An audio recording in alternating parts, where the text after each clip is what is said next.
Welcome to the Ducks Unlimited podcast, the only podcast about all things waterfowl.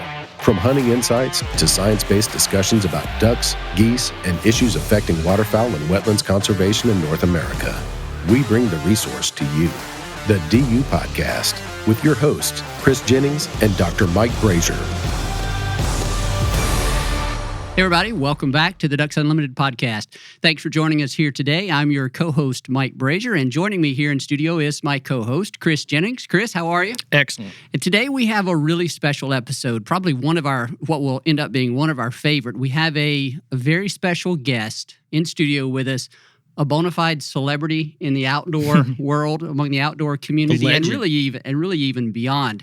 Our guest today is America's most recognizable angler, Bill Dance. Bill, thank you, Mike. Great to have you here. Thanks for joining us. Thank you, Mike. Thank you, Chris. And before we kind of get into some of the questions that we have for you today, I'll take a moment to say thank you for what all you've done for the outdoor community, the angling community. I'm sure like Chris, like so many other people across the country, you were a part of our childhood or our adulthood even. We had somebody recognize you in your signature Tennessee hat just in the hallway a moment ago and came and had introduced themselves to you. And thank you for being part of their lives. And I'm sure you get that a lot. But I just wanted to say, thank you for everything that you've done. We'll talk about how you continue to serve the angling and outdoor community as we get into our questions. But one story that I'll share with you here is I was at the Bass Pro World's Fishing Fair a couple of weeks ago. I know you were there as well. I came downstairs in my hotel room the first day and look over into the breakfast area, and I recognize you with your signature Tennessee hat. I didn't come over and interrupt you. You were having breakfast with some folks there. But the first thing that I did whenever I went outside was sent a text to a lot of my buddies and said, hey, guess who's here? It was Bill Dance. And so it was just cool to be able to share that, and it brought back so many memories of my childhood watching you on TV. So my personal thanks. I'm sure Chris has many stories of his absolutely. as well. No, it was funny. Last night I was grilling dinner for my family, and I was talking to my mom on the phone, and I grew up in Indiana and very outdoorsy. My parents they gave us, a lot of flexibility, and their only question was, hey, if you're going to leave the house or go anywhere on your bike, go fishing, you just have to write us a note. So I'm like 10, 11 years old, and she even said she wasn't really sure how old I was, but I would write a note and be like, Mom, riding the bike over here, going fishing, and she said I would sign all of my notes, Bill Dance. So I thought that was pretty cool. Yeah. My mom just reminded me of that last night. She's like, honestly, I think I can find those notes that you wrote it out. Like, Mom, going over, to Williams to ride bikes, Bill Dance.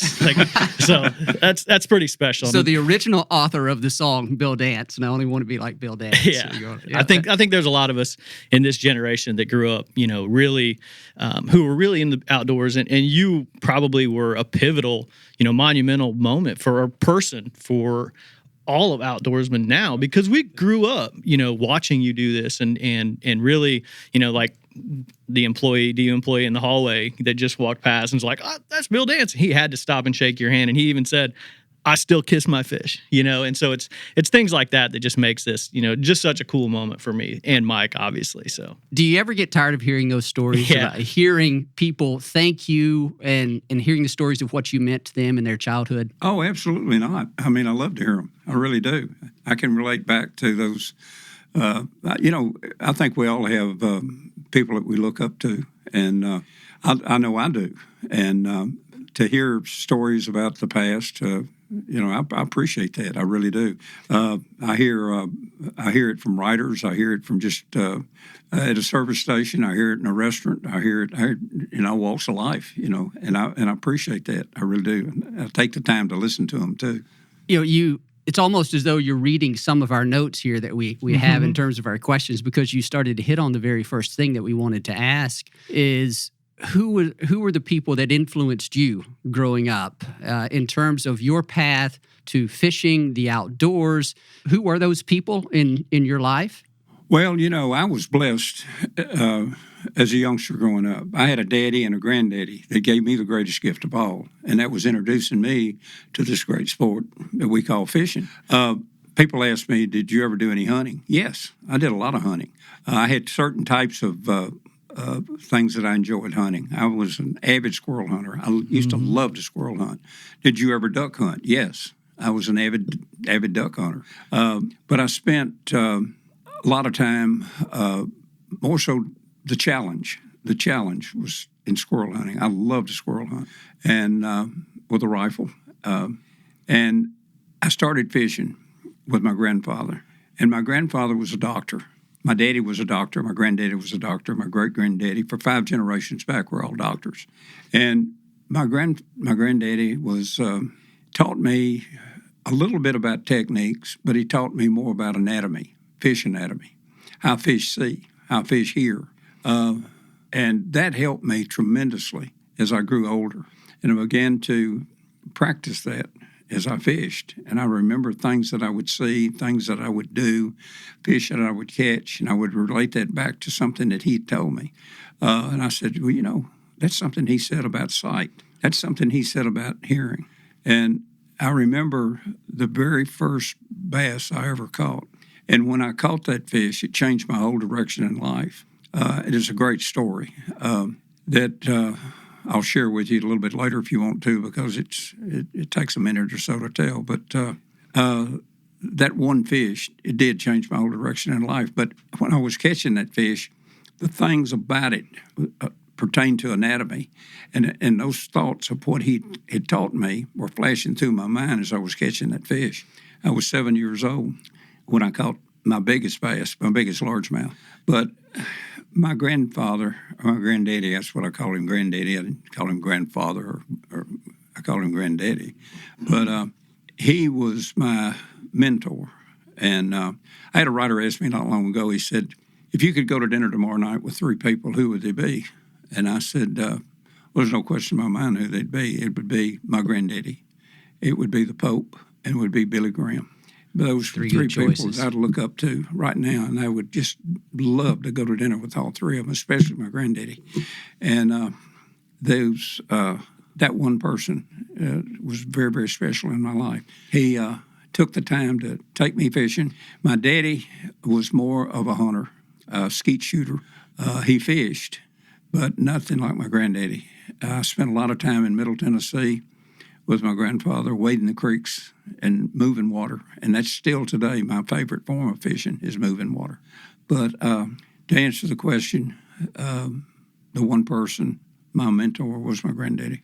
That's pretty cool. There's a number of aspects of that story that resonate with some of the things that we've talked about on previous episodes, where people hunt and they try to understand the ecology of the bird and understand habitat requirements and so forth. And it sounds like you were a pretty cerebral fisherman from a very early age, thinking about the anatomy of the fish. And I'm quite certain you applied that to help yourself be a bit more successful.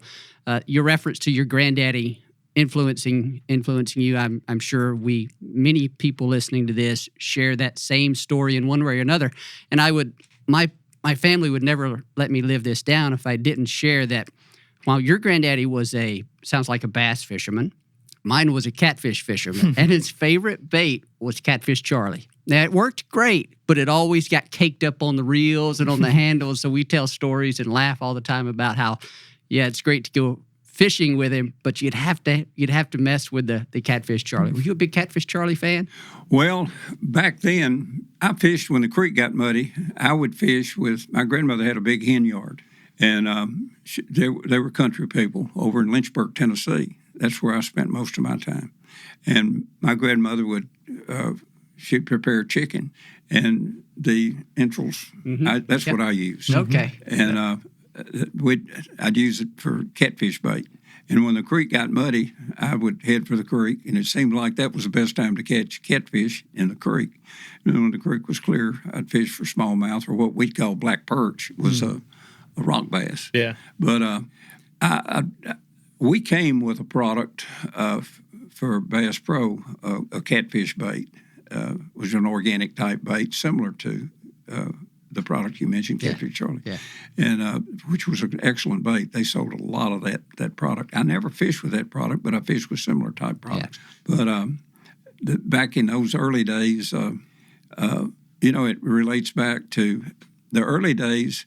we didn't have Bass Pro Shops. We didn't have academies. We didn't have, the only place you could buy fishing tackle was hardware stores. You bought your terminal tackle there, and they had a few fishing lures, and that's where I found my first fishing lure. It's where I caught my first fish on. But you didn't have those type prepared baits back in those days. So you had to go out and catch grasshoppers, or you had to go find weed worms, or you had to find catawba worms, or you had to use, like my grandmother would clean a chicken, and she would save me the inside parts. Yeah, and the good that's stuff. that's what I'd use for catfish baits. But I did fish catfish. But my granddaddy, he was more of a bluegill and a shellcracker, red ear fisherman. And he'd fish worms and stuff. Yeah.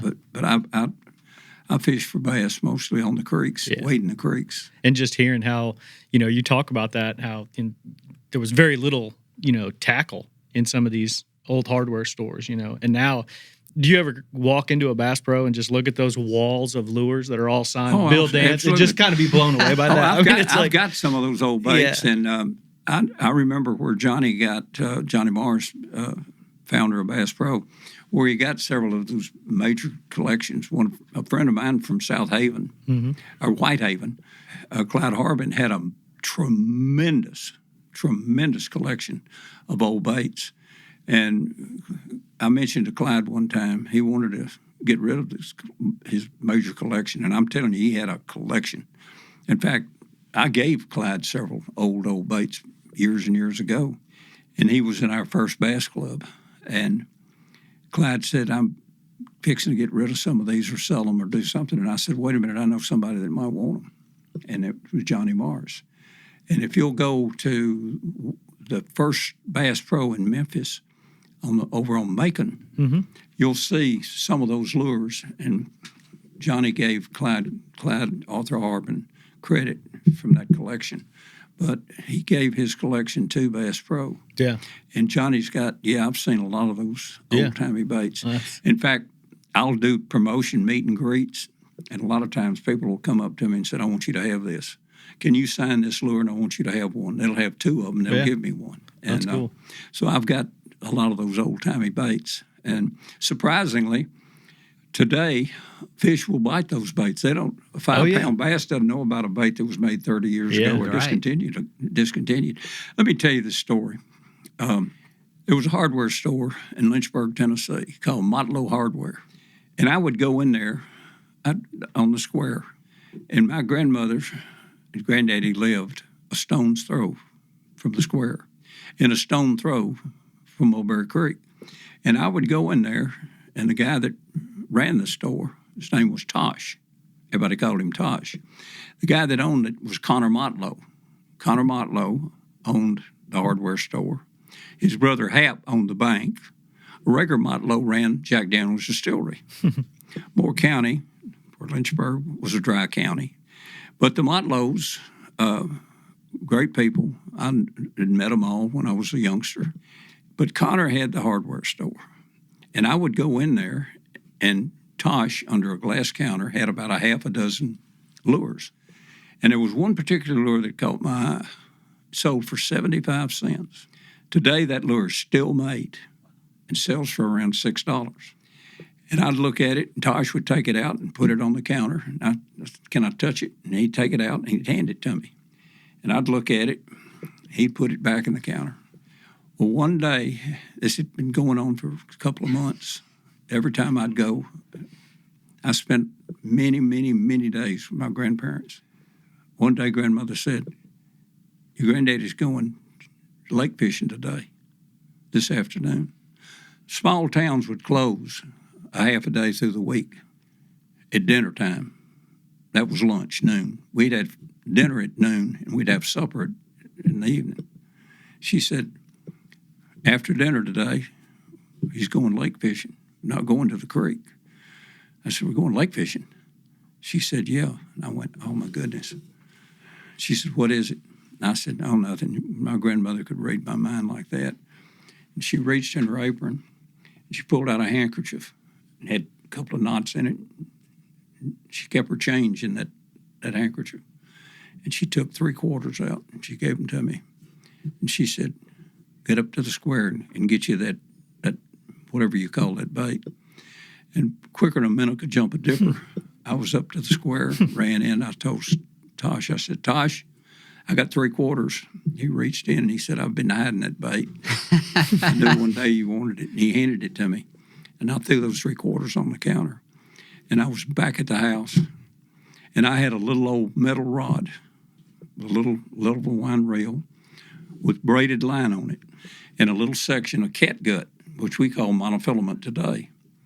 And I tied that bait on. We jumped in the car. Grandmother threw her quilt in. She'd always sit on under a shade tree and crochet. Granddaddy would throw out 2 rods with a sinker on it with red worms on it, and he'd red ear fish.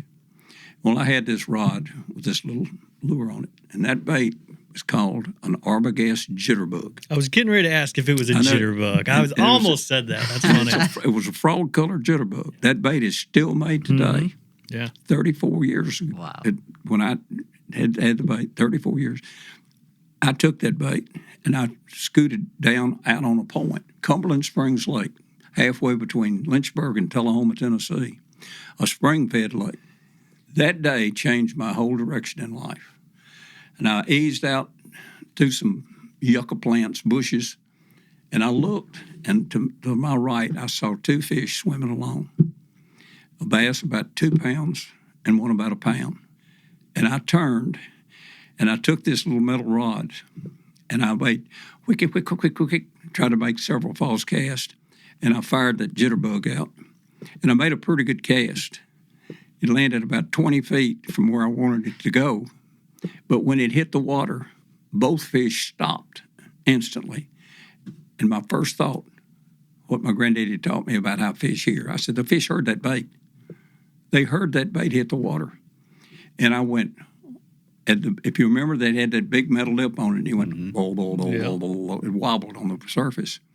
I started reeling it, and both fish turned in the direction of the bait. And I said, they heard that bait.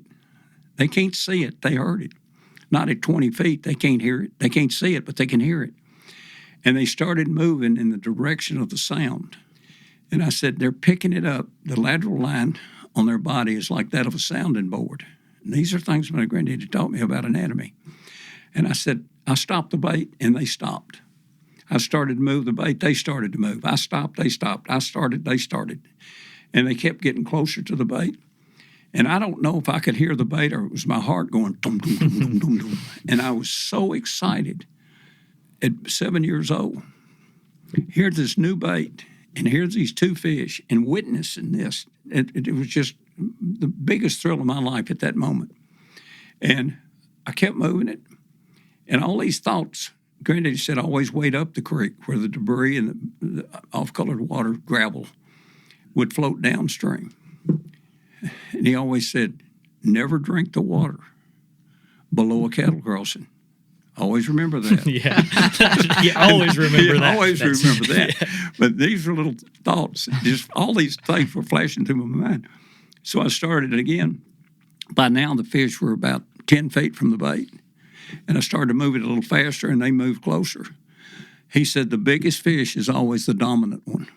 And now they were about 6 feet of the bait, and I stopped it. I twitched it, and I could watch them flinch and get closer. And as I started the bait again, the 2-pounder just out of note just blasted the bait. And the pounder tried to go with it and tried to eat it too. They were both fighting for the bait. And I started reeling this little funky reel and little funky rod I had, which was state of the art. Yeah. And I started reeling it, and it was the most exciting thing. What I had just witnessed, a fish hitting a piece of plastic, a phony, a fake frog with a big piece of metal on it and 2 treble hooks. And I created life there, and here I am making this fish hit something so phony, creating life to this. Now I'm taking him out of his world and hopefully bringing him into my world. And this was just the most spectacular moment I'd ever experienced. And I'm living it right now, and I've got goosebumps on my arm experience because I relived this thing. I was 7 years old, and that's been 20 years ago. But I wish it was. But anyway, I'm reeling it, and I got him about 2/3 of the way to the bank, and I couldn't take it anymore. I just threw the rod down, and I grabbed the line, and I just well roped him right in. Yeah. And I got him, took the bait, and I ran like I ran like a rabbit, just pew, through all these bushes, and I ran up to my granddaddy. He said, "What's wrong? What's wrong?" My grandmother went. She almost stuck the crochet needle through her hand. She said, "What's wrong?" I said, "Look what I caught! Look what I caught!" My granddaddy says, "My goodness, that's a big bass." And he said, "Let me have it." I said, "What are you going to do with it?" And I said, "Grandmother, wrap it up in that quilt and sit on it." She said, "No." And Granddaddy put it on his stringer. He said, "It'll be fine. It'll be fine. We'll take it home." We didn't have cell phones or point and shoot cameras, but we took it home, and they took a picture of it. I still have that picture to this day. And but that fish changed. You know, it's funny in life. It's funny how someone will say something to you or something you do in life that can change your whole direction in life. It's funny. It's something you see, something someone says, something that happens to you in the spur of the moment that can change your whole direction in life. That fish, that largemouth bass, changed my whole direction in life. I know, without question, I wouldn't be doing Bill Dance would not be doing what he's doing today had it not been for that jitterbug going to Cumberland Springs Lake, having a granddaddy that took the time to take me fishing and catching that bass. I know I wouldn't be sitting here with you two right now, with Mike and Chris here at Ducks Unlimited. I would not be here today had it not been for that fish. That's pretty awesome. I really thought that story was going to something. I had a similar experience where, wanted this lure. Finally, like, my dad got me this lure, and it was like a big jerk bait of some kind that I didn't have any business throwing at 8 years old. And I remember getting it out and going the first time, in a rowboat at one of our lakes in Indiana, and get out there and just chuck this thing and just stick it about 40 feet up in a tree. my dad's like, "Yep, learn that lesson." That's why, for some reason, I thought that's the direction your story was going to go, but yours was even way better than mine. So, but that was probably a pivotal moment. That was also a pivotal moment for me. It's like, I got to learn how to cast if I'm going to throw this lure. Well, I tell you what, those are just things that happen in your life that can have a major effect on you. So you're exactly right, Bill. We've talked about that with. I think they've asked me that question. I don't know if Chris, we've talked to you about it, and some of our other guests that we have on the episodes about. What was it? Was there a single moment? Was there an experience that led you down a certain career path? I know I have that. I know we all do in some way or another. And so it's pretty cool that one of the questions that a lot of our guests get is, do you remember the first duck you killed? And now you're talking about you remember the very first fish you caught and the significant influence it had on your life. That's pretty cool there. And thank you for sharing that story. We do have a number of questions that we want to get to with some kind of limited time here. Chris, we'll skip over we were going to ask you about kind of the early days of starting the fishing show, things of that nature. I can talk fast. Okay. And so I guess just from that standpoint, whenever you first started that show, what was going through your mind? How much uncertainty did you have at that time about the success you would likely have? You were already a really accomplished angler, professional fisherman at that time, right? Well, I was working for a tackle company in Hot Springs, Arkansas, and I'd been working for a company in Texas, and I had the idea if I could do it for Nick, the guy that invented the plastic worm, Nick Cream, and Nick was a great guy. And I went to Nick and I said, "Nick, I think I can do this on my own." And he said, "I figured that day would come, but you see that door right there?" He said, "It swings both ways. If it doesn't work out, Bill, come back." And my dream was to always go to work for a lure company, and I had that opportunity. After winning several national bass tournaments, I was offered a job with 3 lure companies. One was Hidden, one was Bagley Bait Company in Texas, or in Florida, and one was Nick Cream Lure Company in Texas. And fishing plastic worms so much, we accepted the job. Diane and I accepted the job in Texas. But after a couple of years working with Nick, taking riders fishing, taking buyers fishing, and entertaining them and showing them how to fish plastic worms, I got to thinking, well, I can do this myself. Well, I tried it, and it was just tough. And I was still trying to fish tournaments, and finally I went to work for a lure company, Cordell Lure Company in Hot Springs. And Cotton was a great, great guy. He made a lot of great fishing lures back in those days. And he came to me and he said, we need to do a fishing show. I said, well, who are we going to get to do it? He said, you. And I said, Cotton, me doing a fishing show is like, television is like pouring perfume on a pig. I said, I can't even spell television. He said, well, you better learn how, because I think you can do it. Well, I'd been working with a fellow named Jerry McInnes. And Jerry started in southern Indiana, up your way, Chris, called the Fishing Hole. And I was working a lot with Jerry. Jerry went on to ESPN, eventually bought BASS, Bass. And Jerry, I probably wouldn't be doing TV to the degree I'm doing had it not been for Jerry. But we started, he taught me a lot about it. And I did it, started. And I started in the Memphis market. And I went to our CBS affiliate, and the programming said it'll never go in Memphis. And then I went to our NBC affiliate, and they said it'll never go. And I was pretty discouraged. And Diane said, why don't you try the ABC affiliate? They're sports-minded. So I went to our ABC affiliate, WHBQ, and programming like fishing.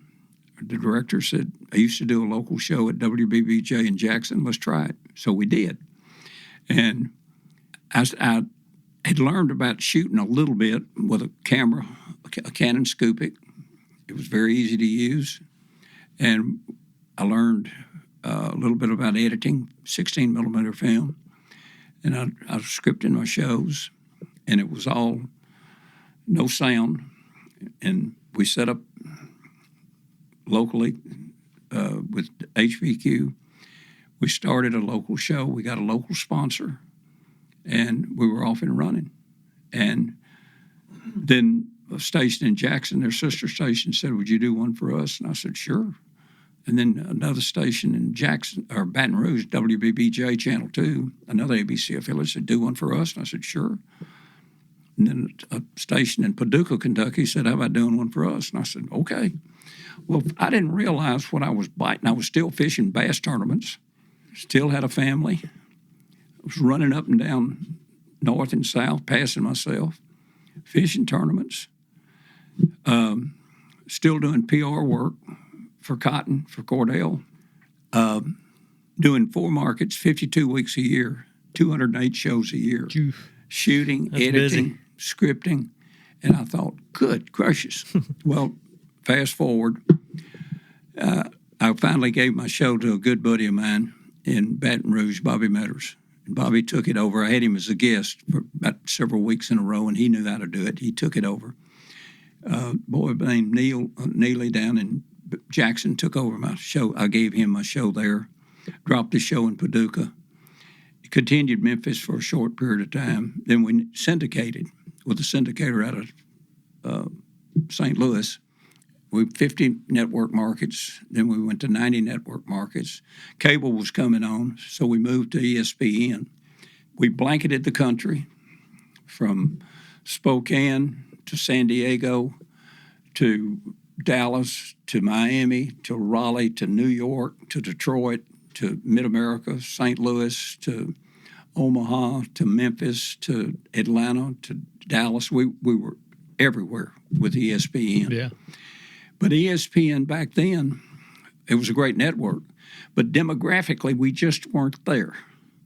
And we rocked along with ESPN for a couple of years, 2 or 3 years, and then we moved. A network popped up in Nashville, Tennessee called TNN, the Nashville Network. We looked at that, and it was a perfect niche. We moved to TNN, and when we moved there, boom, the demographics were perfect. They had bull riding, NASCAR. So we moved in there, and we picked up Walmart. We picked up Chevrolet. We picked up Purina, and we hit a home run in a B market. Demographics were perfect. and we were off and running like gangbusters. We were really flying, and our sponsors loved it because of the Walmart, and so we rocked along there for 15 years, and then Viacom bought out the TNN. TNN. Yeah, TNN and the Gaylord Enterprise deal, and so then we went with Discovery, NBC Sports, Sportsman Channel, and the Outdoor Channel, and we stayed there for several years. And now, demographically, we're running World Fishing Network, Sportsman Channel, and the Outdoor Channel, and that's where we are now. And we run 52 weeks a year. Still actively recording new shows. We'll air over 1,000 times this year. Wow. Yeah, and you're still traveling like you're doing. Like you mentioned, you had a saltwater show. Yeah, we do 39 original shows a year, 26 freshwater and 13 salt, and most of our saltwater shows are inshore. Mm-hmm. Now we'll go off a little bit offshore, blue water, but we try to do shows that people can relate to. Yeah. Now we started with a hunting show. We had a 13-week deal, and we did 8 shows way back yonder. Mm-hmm. And we had squirrel, rabbit, quail, duck. Wow. We didn't do deer or turkey because there was so much of that. But we had 8 shows shot, and we had Chevrolet and Purina. And I believe Campbell Leewall was the agency back then. And they said, hey, we're going to sponsor it, but we do not want to show any kill shots. I said, what? And that's like saying, hey, see this big bass I just caught? Well, we can't show you us catching it, but we caught it. So it killed our hunting show. That's 20-something years ago. Oh, yeah. So we dropped the hunting show. Yeah. And we dropped it. We couldn't help but drop it because we didn't have any sponsorship. Now, here's a question, and this is not on your list, Mike, so don't get too worried. I'm not going too far off. It's all good. And this is, more personal. Growing up, watching those TNN shows, and when you guys were just really taking off, and this would have been probably late 80s, early 90s, even into the mid 90s. There was a lot of other fishing shows out there. Right. And so like we would, my buddies, and we'd all go fishing, and one of my buddies, I'm more of a Hank Parker kind of guy. You know what I mean? Like I'm more Orlando Wilson. I like, so Roland Martin. Roland Martin. Oh yeah, they're all absolutely. Great guys. Yeah. And that was my question, was at that time when you guys were all really kind of coming onto the scene and really exploding in popularity, how was that relationship with them? Like, was it competitive? Oh, they're great guys. They're even today. In fact, I talked to Hank. I think it was the day before yesterday. We're all real good friends. We in fact, many of us have the same sponsors. We do stuff together. We fish together. We do shows together. Yeah. If I have a sponsor and they're looking for something, I'll throw it off to Jimmy or to Roland or to Hank. We try to help each other. We're not competitors. We're just in the same kind of business. And we're all real good friends. And cool. In fact, Roland and Jimmy and I just finished working, and Hank, we just finished working a big promotion together 2 weeks ago. Yeah.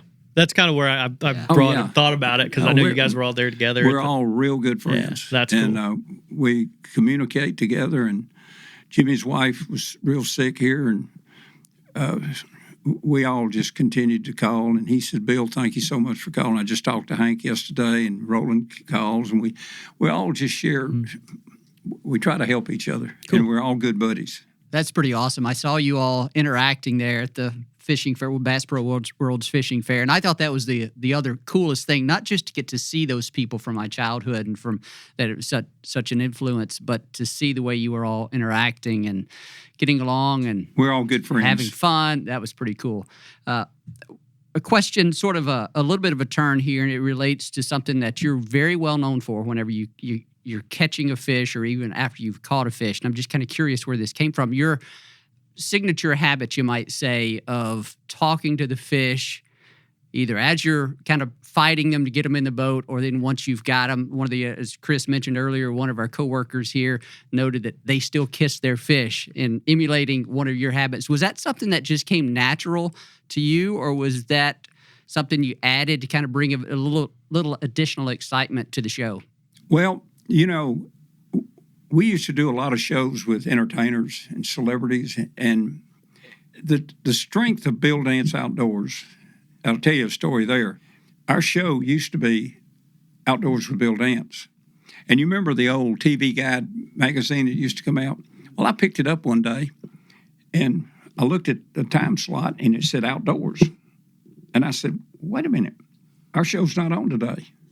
And so the next, somebody said, well, it was on. And I said, no, it wasn't. Some Outdoors was on. And so I called our producer, and I said, Frank, the show didn't air this week. And he said, yeah, it did. I said, at 2:30, it said Outdoors. And he said, well, that was us. And I said, well, I had several people tell me they looked for the time and it said Outdoors. It wasn't. They were looking for Bill Dance. I said, look. He said, let me check into it. So he called out the TV Guide, and they said, well, we don't have room to put Outdoors with Bill Dance. I said, well, we're going to change the name. And he said, what do you mean? I said, change it to Bill Dance Outdoors. So they flip-flopped it, and now it said Bill Dance. And so we changed our name from Outdoors with Bill Dance to Bill Dance Outdoors. But anyway, to getting people, guests, to line up, on Bill Dance Outdoors, we'd have entertainers.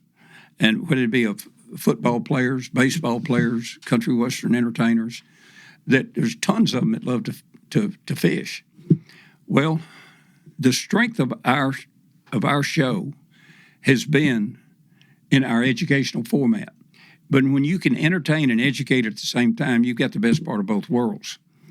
And the education is the key. People want to be educated.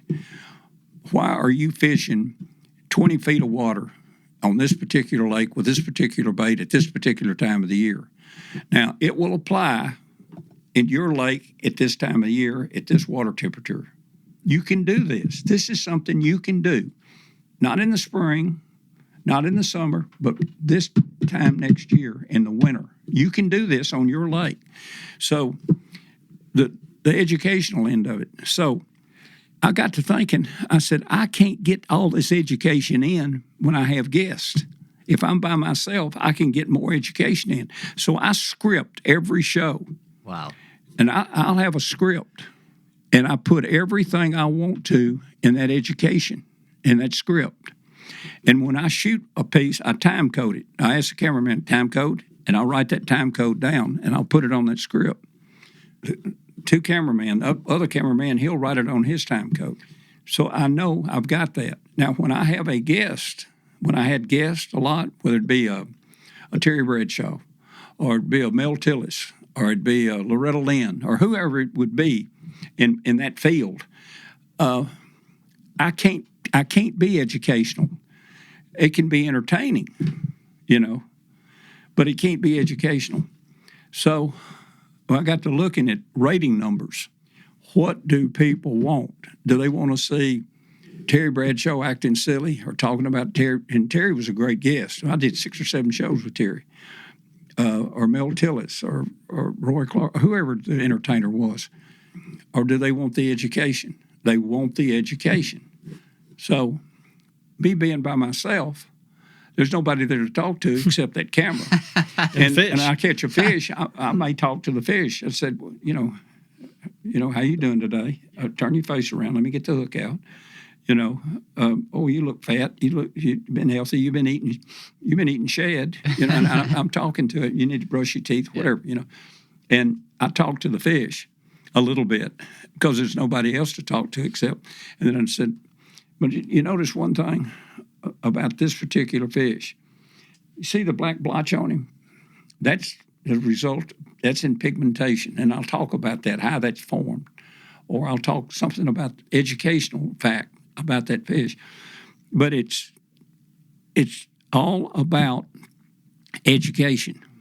Now, we're presenting something to DU today, and I wrote tidbits, quack bits, about educational stuff about ducks. I don't know a whole lot about ducks, but they're educational things about ducks. Yeah. Like, That's awesome. why are ducks banded? Where are ducks banded? Mm-hmm. How long does it take a duck to fly from Canada to Mexico? And how they get there? What's the most popular duck? How long do ducks live? How fast can a duck fly? These are interesting tidbits. I think Dr. Mike Brasher can answer all those questions right now. And I wrote about 30 of them. Yeah. For our social media about ducks. And that I was going to, Nick's been we've been talking about doing. But there's just a bunch of tidbit stuff. But it's educational stuff. And I think that people like that. Absolutely. You know, what's the most popular duck in North America? Mallard.